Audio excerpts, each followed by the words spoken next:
आज हम लोग प्रतियोगिता परीक्षा के दृष्टिकोण से जो मैथमेटिक्स के इम्पोर्टेंट क्या था उसकी बात करेंगे। और आप किसी भी परीक्षा में जब जाएंगे तो मैथ से क्वेश्चंस आते ही है ऑलमोस्ट। जिसकी संख्या अगर 1 तो मान लीजिए कुल मिला के प्रश्न है तो उसमें मैथमेटिक्स के प्रश्नों की संख्या 10 होती है। और कभी कभी ये 10 क्वेश्चन होते हैं वाइटल बन जाते हैं, क्योंकि जब आप कंपटीशन में जाते हैं, अच्छी तैयारी करते हैं, तो वहां पर क्या होता है कि आपको एक एक नंबर पर अच्छे कटआउट कंपटीशन होते रहते हैं। तो आज इस सीरीज में सबसे पहले हम लोग परसेंटेज के बारे में पढ़ेंगे। और इसमें जो पढ़ाई होगी वो उसका लेवल 3 होगा। कम से कम 3 प्रकार का। एक होगा नॉर्मल लेवल। नॉर्मल, थोड़ा सा नॉर्मल के बाद नॉर्मल में जो ऐसे बच्चे, ऐसे स्टूडेंट्स जो मैथमेटिक्स बैकग्राउंड के नहीं है, उनके लिए इम्पोर्टेंट होगा ताकि वो अपना समझेंगे इससे। और उसके बाद थोड़ा सा हम जाएंगे तो उससे थोड़ा सा कठिन क्वेश्चन आएगा, जिसको हम कह सकते हैं कि एक और से थोड़ा सा मोर हार्डर थोड़ा सा कर देंगे। और उसके बाद थर्ड वन जो हमारा स्टेप होगा वो हार्डेस्ट लेवल का होगा, जो जनरली कैट्स लेवल के होते हैं। कैट में जब परीक्षा में कैट के एग्जामिनेशन में या इस तरह के अक्षर का जो अपना एग्जामिनेशन होता है या उसके बाद अन्य जो कॉम्पिटिशन होते हैं, तो वहां से हार्डेस्ट लेवल के क्वेश्चन आते हैं, जिसको कि हम लोग समझेंगे। अभी सबसे पहले हम लोग एक 20 लेवल के जो परसेंटेज चैप्टर को समझेंगे। परसेंटेज चैप्टर का महत्व मैथमेटिक्स के सभी चैप्टर्स में जो प्रतियोगिता परीक्षा के दृष्टिकोण से होते हैं उसमें सबसे ज्यादा इसी का होता है। क्योंकि अगर आपको प्रतिशतता पर या परसेंटेज पर अच्छी पकड़ है, इस पर अच्छी पकड़ है, तो आप कम से कम 4-5 चैप्टर को आसानी से कवर कर लेते हैं। प्रतिशतता पर अगर आपकी पकड़ अच्छी है तो आप 4-5 जो टॉपिक्स 4-5 जो चैप्टर्स है उसको अच्छा कवर कर लेते हैं, जिसमें कि एक आता है लाभ और हानि। लाभ और हानि इसकी आप अच्छी पकड़ बना लेते हैं। प्रतिशतता अगर आपको अच्छी आती है, उसके बाद आता है बट्टा यानी कि डिस्काउंट, इसको आप कह सकते हैं डिस्काउंट। एक आता है शेयर से संबंधित जो क्वेश्चन होते हैं, शेयर और लाभांश, शेयर और लाभांश। और कभी कभी आपको यहाँ से एक और फायदा क्या मिलता है कि क्षेत्र मिति के जो डिफिकल्ट क्वेश्चंस होते हैं, जहाँ प्रैक्टिकल अप्रोचेज होते हैं, तो वहां पर भी आपको इससे फायदा मिल जाता है। तो प्रतिशतता एक बेस चैप्टर बन जाता है, प्रतिशतता या परसेंटेज। तो हम लोग इसको सबसे पहले समझेंगे जो प्रतिशतता, और यह पूरे उन विद्यार्थियों के लिए ज्यादा उपयोगी है आज का क्लासेस जो किसी भी कंपटीशन की तैयारी करते हैं, या जो कंपटीशन की तैयारी नहीं करते हैं लेकिन स्कूल लेवल्स में पढ़ रहे हैं या कॉलेज लेवल्स में पढ़ रहे हैं, उसके लिए भी यह अनिवार्य चैप्टर बन जाता है प्रतिशतता का। देखिए, प्रतिशतता को सबसे पहले हम अगर हिंदी में देखेंगे तो इसको 2 भागों में बांटेंगे, प्रति प्लस शत। प्रति प्लस शत, शत का अर्थ होता है 100 और प्रति का अर्थ लेंगे मैं या पर। तो जब किसी भी संख्या को या किसी भी राशि को 100 की इकाई में व्यक्त करते हैं तो उसे हम प्रतिशत में व्यक्त राशि कहते हैं, और इस प्रकार के संबंध को हम प्रतिशतता कहते हैं। ये चीजें आती है। अब उसके बाद देखेंगे हमारे पास व्यक्त करने की जो चीजें होती है, व्यक्त करना, जब संख्या सिद्धांत को हम लोग जानते हैं तो उसके बाद व्यक्त करना बहुत बड़ी कला होती है, जिसको व्यक्तीकरण कहते हैं या एक्सप्रेशन या इंटरप्रिटेशन आप उसको कह सकते हैं। तो गणित में एक्सप्रेशन करना, संख्याओं के बीच में संबंध निकालना एक बहुत बड़ी चीज हो जाती है। तो संख्याओं के बीच में संबंध निकालने के लिए आप प्रतिशतता को एक आधार के तौर पर देख लेते हैं। तो अगर आपसे पूछा जाए कि प्रतिशतता क्या है या प्रतिशत में व्यक्त राशि क्या है, तो आप इसका जवाब देंगे कि जब किसी संख्या को 100 के पद में या 100 के आधार पर व्यक्त किया जाता है तो इस प्रकार की राशि को हम प्रतिशत में व्यक्त राशि कहते हैं।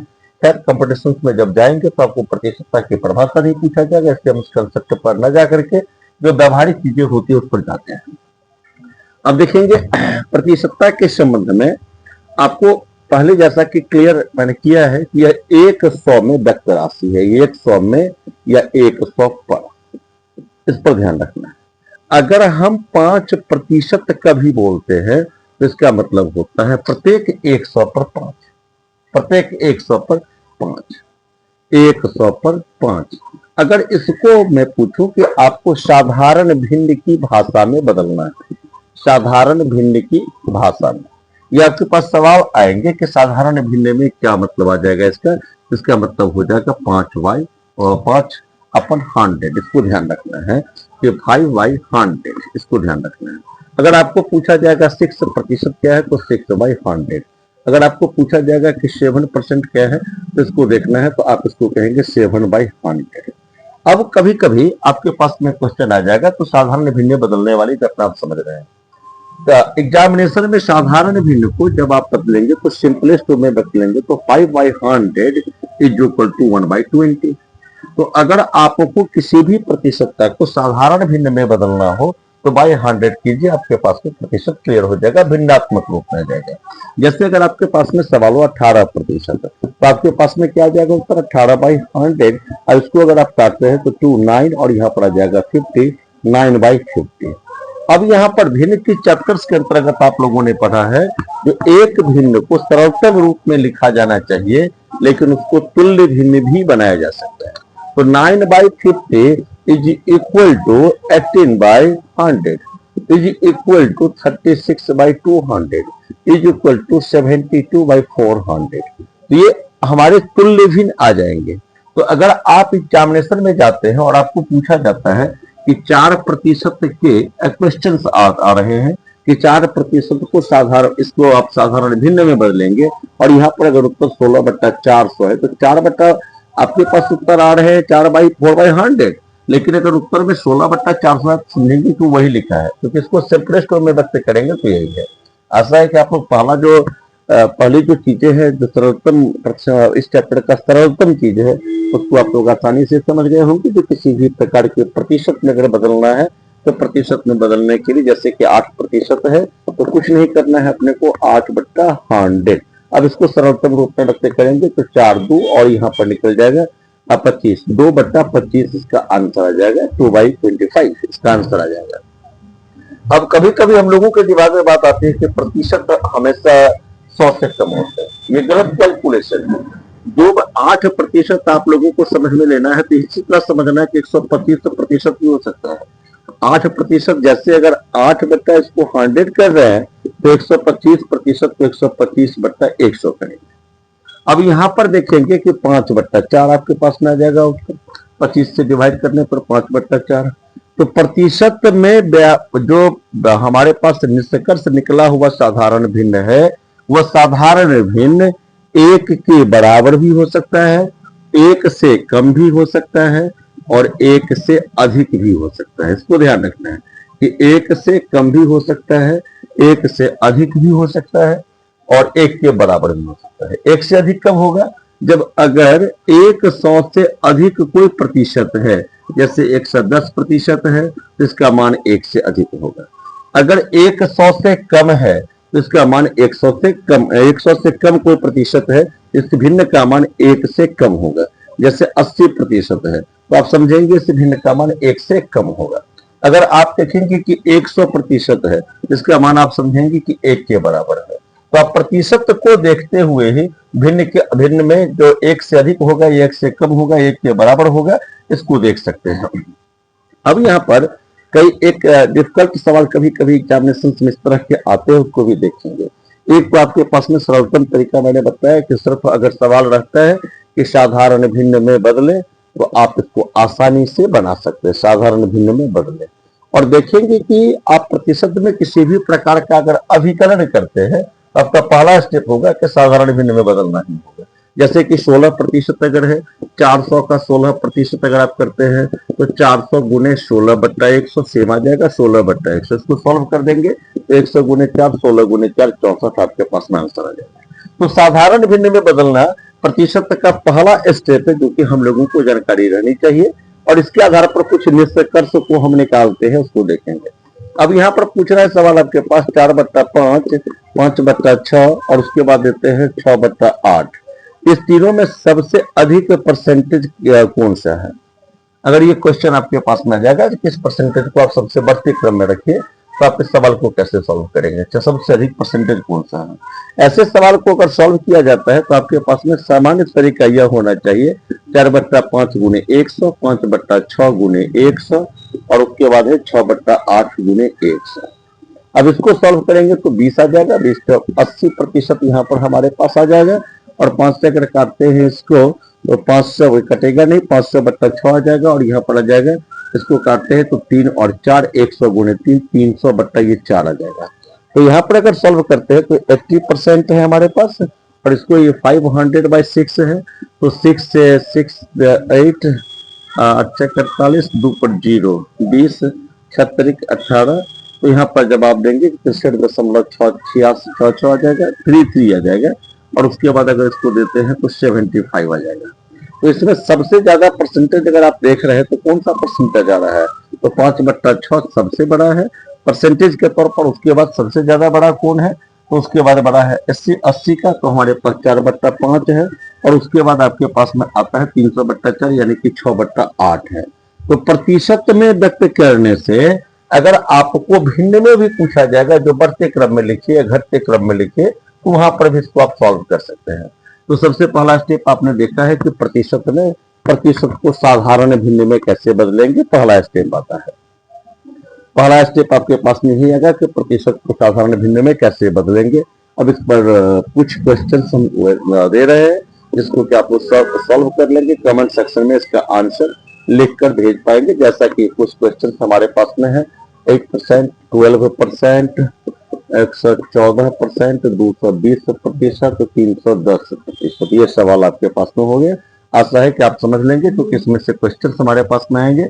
साधारण भिन्न में बदलने के लिए एक ही स्टेप होगा, बाई 100 करना। जैसे 8/100 है तो 8/100 रहेगा, 12/12% है तो 12/100 रहेगा, 114% है तो 114/100 हो जाएगा, 220% है तो 220/100 हो जाएगा, 310/100 हो जाएगा। ये आपका स्टेप आ जाएगा। इस पर आप बनाएंगे।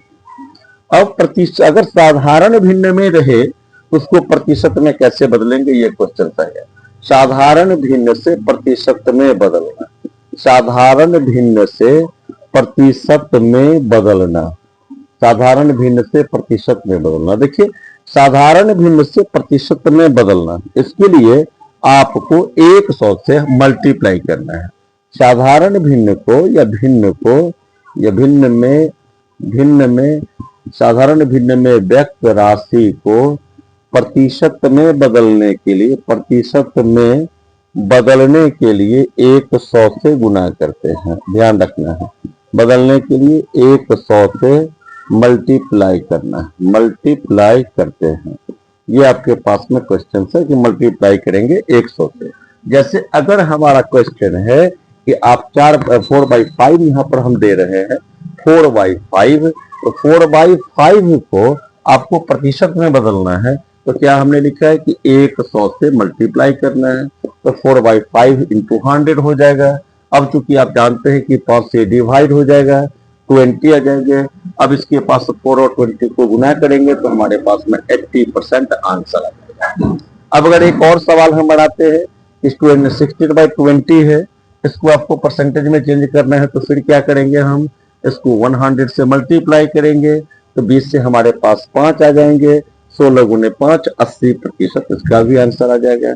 अब हम सवाल देते हैं कि 12/8 है, इसको परसेंटेज में चेंज करना है। इसमें क्या करेंगे, आप 12/8 को सिर्फ मल्टीप्लाई करना है 100 से, 4 से कटेगा 2, 4 से कटेगा 25, 25 × 12, इसको भी काट देते हैं, 2 × 6, तो 25 × 6 150%, 150%। यहाँ पर आपने 2-3 निष्कर्ष को देखा है, इसको नोट कर लेंगे। इसमें आपको 2-3 निष्कर्ष को आपको देखना है। यहाँ पर सबसे पहला निष्कर्ष यहाँ पर था, हमने सवाल दिया था 4/5, उसके बाद दिया 16/20, उसके बाद हमने क्वेश्चन दिया था 12/8। 4/5 का हमारे पास आंसर आया था 80%, और उसके बाद 16/20 का हमारे पास आंसर आया था 80%, और 12/8 का आंसर आया था 150%।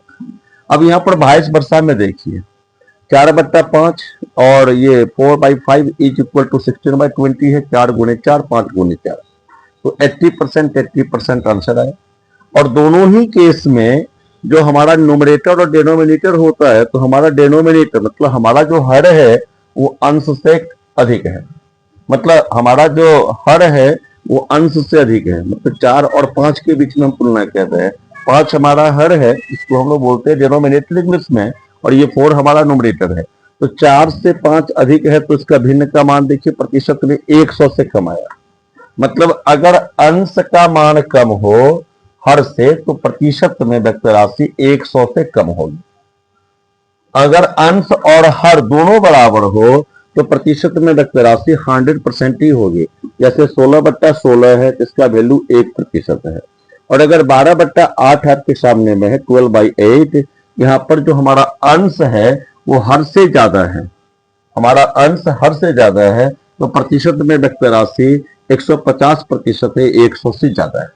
तो आप कंक्लूजन इस तरह से निष्कर्ष निकालते रहेंगे। यही जो विजन है आपके नॉर्मल जो स्टूडेंट्स होते हैं उसके लिए सिर्फ आपके पास में काम है कि वो सिर्फ कैलकुलेशन करेगा। और जब कंपटीशन की तैयारी करने वाले बच्चे इस वीडियो को देखेंगे या क्लासेस में है अभी अवेलेबल, उनका काम है कंक्लूजन से हम निष्कर्ष निकालते चले, निष्कर्ष निकालेंगे। निष्कर्ष निकालने से आप इकोनॉमिक्स के डाटा को पढ़ेंगे या मैथमेटिक्स के अन्य डाटा को पढ़ेंगे, उस समय आपको काम देगा ये। जैसे कि 12/8 है तो इसको हम ऐसे भी बोल सकते हैं तो 1.5 टाइम्स है। चलिए अब इस पर कुछ क्वेश्चंस आप लोगों को हम दे रहे हैं ताकि उसको प्रैक्टिस आप लोग कर लेंगे, और उसको प्रैक्टिस करने के बाद हम थर्ड स्टेप पे जाते हैं। ये कुछ क्वेश्चंस है प्रैक्टिस करने के लिए। जैसे कि अब हम क्वेश्चन देंगे, साधारण भिन्न को प्रतिशत में बदलें। साधारण भिन्न को प्रतिशत में बदलें।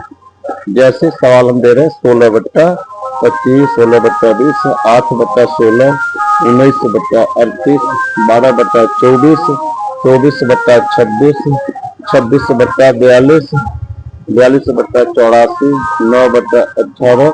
और उसके बाद एक और सवाल दे रहे हैं 12/30, 30/30/60, 15/40, 40/70, 170/220 और एक सामान्य क्वेश्चन है 140/110। आप इस तरह के क्वेश्चंस को सॉल्व कर लेंगे।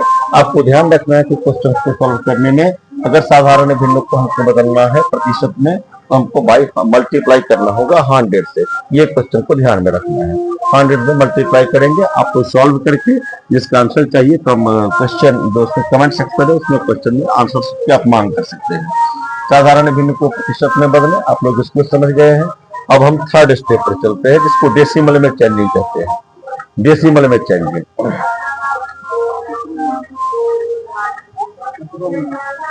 हम डेसिमल में चेंजिंग जब दशमलव पद्धति में चेंजिंग।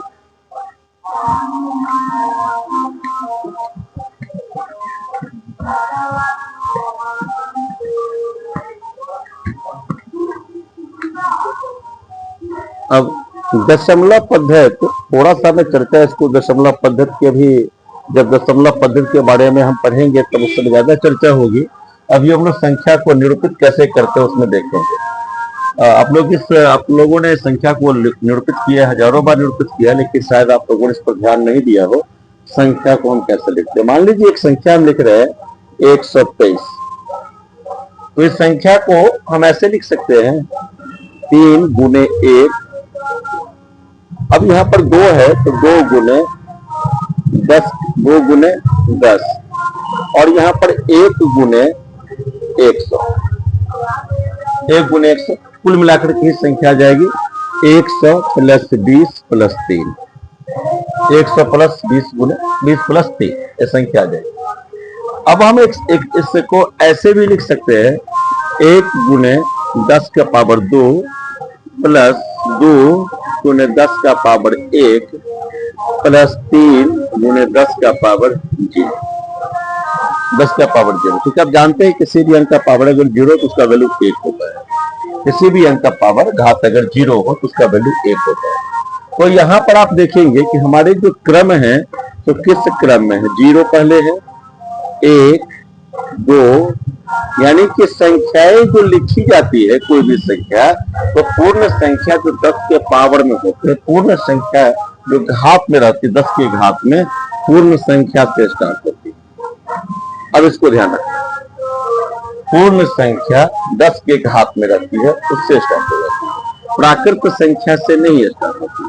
क्योंकि आपको पता है कि प्राकृत संख्या 1 से स्टार्ट होती है और पूर्ण संख्या 0 से स्टार्ट होती है। इसको समझते हैं। अब हम एक सवाल को और लिख रहे हैं। जब आपके दिमाग में आएगा, ये तो हमने गुणात्मक रूप में लिखा है 10 के पावर बढ़ते क्रम में।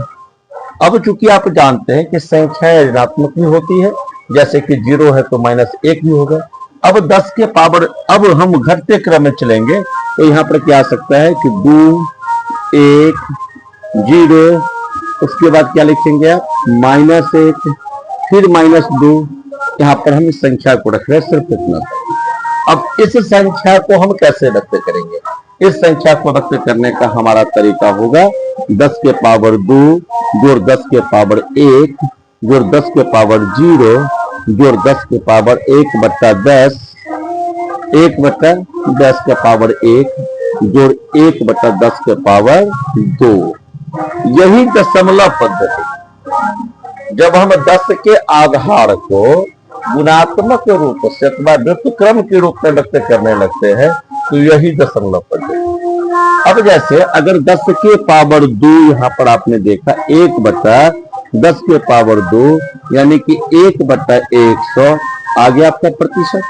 तो हम दशमलव पद्धति में आसानी से प्रतिशत को व्यक्त कर लेते हैं। जैसे एक सवाल आपके पास में आता है कि 4% को दशमलव में व्यक्त करें।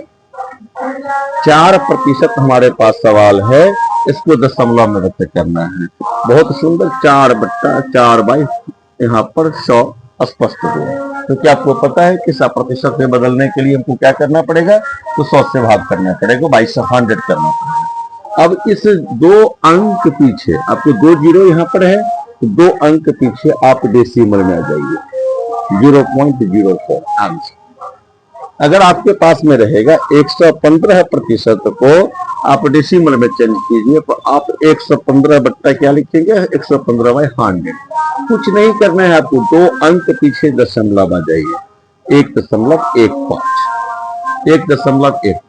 अगर आपके पास में सवाल यहाँ पर आता है कि 21 पूर्णांक, यहाँ पर हम इंटीग्रल में सवाल दे रहे हैं, 21 पूर्णांक 1/4% को दशमलव में व्यक्त कीजिए। 21 गुने 4 84 प्लस 1। इसको हम सबसे पहले सॉल्व कर रहे हैं, इसको क्या लिखेंगे? 21 गुने 4 प्लस 1/4%, यानी कि 21 गुने 4 84 प्लस 1/4%, यानी कि 85/4%। अब यहाँ पर इसको सॉल्व कर देंगे 85/400। अब 4 से हम इसमें भाग दे रहे हैं तो 4 से यहाँ पर आ जाएगा 100। 4 से हम दशमलव का भाग दे रहे हैं यहाँ पर, तो 4 दूना 8, 4 1 4, बचेगा 1, 1 पर 0 10, 4 दूना 8, 21.25 बट्टा कितना जाएगा आपका 100। अब इसको 2 अंक पीछे और डेसिमल हम बैठा देते हैं, 21.2125 आंसर। आपके पास में आंसर आ गए।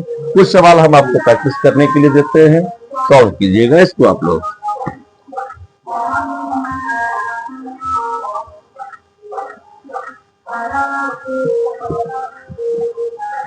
दशमलव में व्यक्त करें।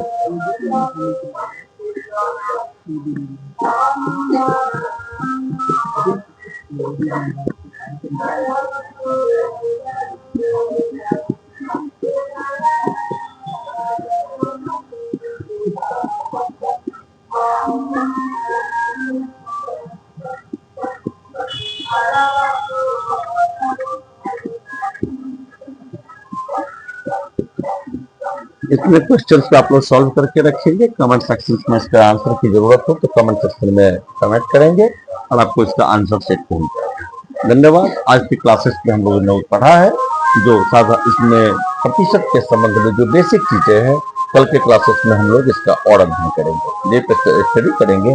आप लोग वीडियो देखते रहे, क्लास में जुड़ते रहे।